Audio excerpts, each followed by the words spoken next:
Salut, c'est Trado, content de vous retrouver pour la mise à jour de l'analyse technique des CFD à risque limité sur France 40, Allemagne 30 et US 30. Les précautions d'usage comme d'habitude, il ne s'agit pas d'un conseil en investissement, cela est donné à titre purement informatif et pédagogique.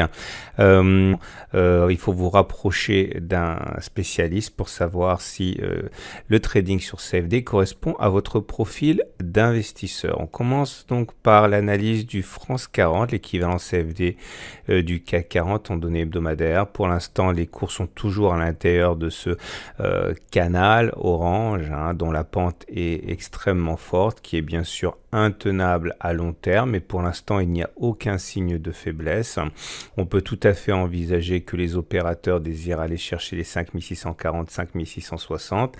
Lorsqu'il sera cassé, eh bien, un retour sur la moyenne mobile à 20 semaines pourra être envisagé, mais le timing est essentiel et pour l'instant, nous sommes soutenus à la fois par ce support horizontal des 5500, 5540, une ancienne résistance qui a changé de polarité en devenant support, et par ce canal orange. Les deux dernières bougies sont peut-être un petit peu inquiétantes au regard de leur couleur déjà. Vous voyez que ce sont deux bougies rouges qui contrastent avec la série de bougies vertes précédentes et qui montrent que l'on clôture la semaine plus mal que l'on a commencé la semaine. Mais la baisse est contenue encore une fois par des supports. La tendance est neutre au regard du nuage qui est en dérive latérale. Par contre, elle est haussière au regard de la moyenne mobile à 20 semaines qui est fortement croissante. Consensus des clients vendeur à 62%. En données mensuelles, comme vous pouvez le voir, le nuage est également ascendant et la moyenne mobile à 20 mois est également ascendante. Par contre, nous sommes dans une zone ici de résistance très importante, les 5500, 5650, zone sur laquelle on a échoué pendant toute l'année dernière. Ceux qui s'intéressent à des investissements de long terme, à mon avis, ne sont pas forcément intéressés par une entrée sur les niveaux actuels, tant nous sommes proches de résistance.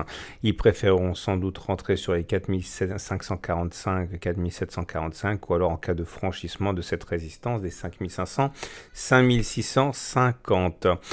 On passe à l'Allemagne 30, l'équivalent CFD du DAX 30. En données hebdomadaires, la tendance est neutre au regard du nuage qui adopte une pente de dérive latérale.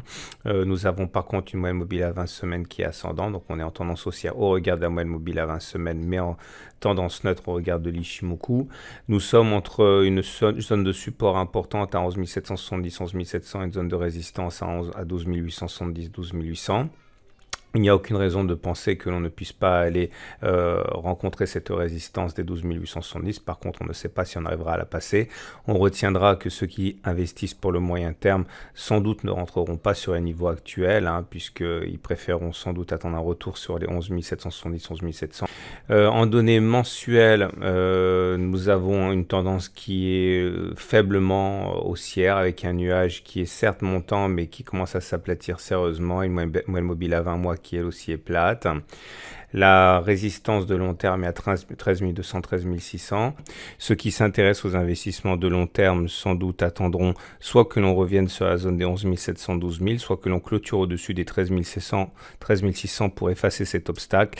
Mais les niveaux actuels assez proches des résistances de long terme empêchent sans doute les investisseurs de long terme d'intervenir maintenant. Ce sont surtout les investisseurs de court terme qui peuvent être éventuellement intéressés par une entrée sur les niveaux actuels. Consensus des clients CMC, vendeur à 67%. On finit avec l'US 30. En données hebdomadaires, on voit que nous sommes venus tester la zone des 26 700, 26 900, mais on a également trouvé un support sur les 26 000, 26 250. On est donc comprimé depuis 4 séances entre ces deux zones-là. Ceux qui s'intéressent aux investissements de moyen terme tentent éventuellement d'acheter sur les 26 000 pour viser les 26 900, mais ce n'est pas un swing extrêmement intéressant compte tenu des bornes assez proches. Ils attendent sans doute soit un retour sur les 25 200, 25 500 pour rentrer, soit une clôture au-dessus des 26 900. On est en tendance neutre au regard de l'Ishimoku, mais par contre en tendance haussière au regard de la M20 qui monte. En données mensuelles, c'est le même constat qui s'impose. Nous sommes au contact d'une résistance de long terme, ici 26 100, 26 900. Il semble difficile de penser que beaucoup d'investisseurs de long terme entrent sur les niveaux actuels. Ils attendent sans doute soit un retour sur les 21 400, 23 300 supports de long terme, soit une clôture au-dessus des 26 900. Voilà ce qu'on pouvait dire pour ces trois indices. Je vous souhaite une excellente semaine et je vous dis à la semaine prochaine pour la mise à jour.